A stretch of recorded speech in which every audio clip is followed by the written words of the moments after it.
It was a quiet evening when Isabel's life shifted in a way she never expected.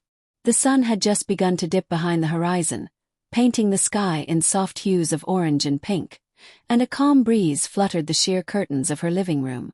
She had just finished preparing a simple dinner and was waiting for Liam, her sister's son, who had recently moved to the city for his studies. Liam was always close to her, even as a child. After his mother passed away years ago, Isabel had stepped in during difficult times.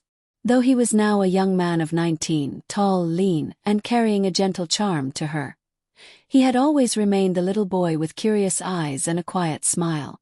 But something had begun to shift. When he entered the room that evening, his presence brought warmth and comfort. His smile lit up the space, and for a fleeting second, Isabel's heart fluttered in a way it hadn't in years. "Aunt Isabel, it smells amazing," Liam said as he set his backpack by the door. "It's your favorite, grilled chicken with mashed potatoes," she replied, brushing a strand of hair behind her ear as she smiled. Dinner was light, filled with laughter and updates about his university. He spoke about his new friends, his classes, and how the city overwhelmed him sometimes. Isabel listened intently, resting her chin on her palm, eyes studying the way he had grown, matured. Later that evening, as they moved to the couch, sipping hot chocolate, Isabel noticed how relaxed he looked. The air between them was unusually charged, filled with long glances and soft smiles. "You always make everything feel like home," Liam said softly, his voice low and honest. Her heart ached at his words. There was so much emotion packed in them, and yet she wasn't sure how to respond. She placed her hand gently on his, offering a quiet gesture of comfort. The next few days felt different. He stayed with her for the weekend, helping her around the house, cooking with her and watching old movies late into the night.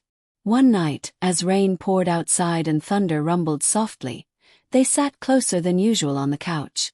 A romantic film played in the background, but both were distracted by each other's presence. Liam turned to her and said, "You know, sometimes I wish I could just stay here forever." Isabel looked at him, her heart pounding. "You can always come here whenever you need to, Liam."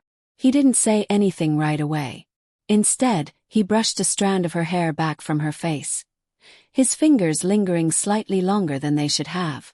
Their eyes locked, and in that moment, something unspoken passed between them. "You've always taken care of me," he whispered. "But now I feel like I want to take care of you." Isabel pulled back slightly, her breath catching. "Liam, we need to be careful." He nodded, understanding in his eyes. "I know. I'm not a kid anymore, Isabel. See you. I really see you." The rest of the night passed in silence, but something had shifted. The next day, Liam helped her in the garden. As he trimmed the roses and she watered the plants, he suddenly sprayed her with a hose, making her gasp in shock. "Liam," she squealed, laughing. He laughed too, his eyes shining. "You look too serious. Had to fix that." They ended up soaked and laughing, and in that carefree moment, Isabel felt younger, alive in a way she hadn't felt in years. That night, she found herself unable to sleep. The feelings that had been quietly building inside her were now impossible to ignore. Liam was no longer just a boy. He had become someone who made her feel seen, cherished, and wanted. She walked down to the kitchen to get water and found Liam already there, shirtless, sipping from a glass. The moonlight spilled through the window, casting a soft glow on him. He turned surprised. "Couldn't sleep either." She shook her head, suddenly aware of how exposed he was. "Too many thoughts." He stepped closer. "About what?" She hesitated, then spoke honestly. "About you. About how everything's changed." He placed his glass down and gently took her hands in his. "Isabel, I don't want to pretend anymore. I feel something between us. I don't know what it means yet, but I know it's real." She looked into his eyes, seeing the sincerity, the depth, the quiet yearning. "It scares me." "It scares me too," he replied. "But I've never felt this way before." Their foreheads touched gently, a moment of intimacy so quiet, so tender it felt sacred. No words were exchanged, just breaths, heartbeats, and emotions that had long remained unspoken. From that night their bond deepened. There were no promises, no declarations, just shared moments. A brush of hands while doing dishes. A warm embrace that lingered. Movie nights where silence meant more than dialogue. One weekend they decided to drive to a nearby lake. The weather was perfect, and they sat on the dock, feet dangling over the water. Isabel wore a summer dress, and Liam couldn't take his eyes off her. "You're beautiful," he whispered, almost as if afraid to break the serenity. She turned to him, smiling. "You're not supposed to say that to your aunt." "But that's not how I see you anymore," he said simply. She felt a tear slip down her cheek, not from sadness, but from the overwhelming warmth his words brought. He gently wiped it away and leaned in, their lips brushing for the first time. The kiss was soft, uncertain, yet full of emotion. It wasn't rushed, nor was it planned. It was the culmination of every look, every shared breath, every moment that had led them here. Afterward they sat quietly, hands entwined. Isabel felt peace. For the first time in years, she wasn't haunted by loneliness. That night, back at home, as they lay on the couch under a blanket, she whispered, "Do you ever think this could last?" He kissed her forehead. "If it's real, it will." Days turned into weeks, and while their connection remained a secret, it became the anchor in their lives.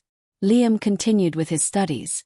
Isabel continued with her work, but every evening spent together made their worlds lighter. Their love was quiet, unconventional, yet deeply sincere. It wasn't about names or roles. It was about two souls who found solace, passion, and companionship in each other. And sometimes that's all love needs to be. The weeks after Adrian moved out were quiet, like the echo of a song that once played too loud.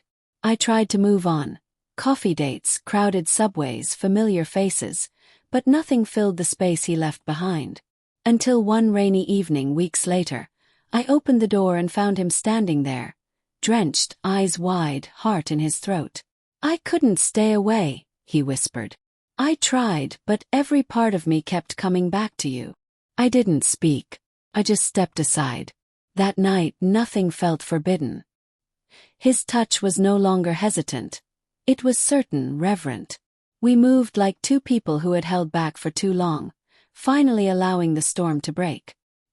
His hands traced every memory we shared, and in his arms, I wasn't someone's ex-wife or someone's aunt. I was just his. No promises were made. We both knew the world outside wouldn't understand. But in that moment, wrapped in sheets and soft gasps, we gave ourselves permission to feel, to love. And when dawn broke and he kissed my shoulder in silence, I knew something deeper than rules had brought him back. Not forever, but for now. And that was enough.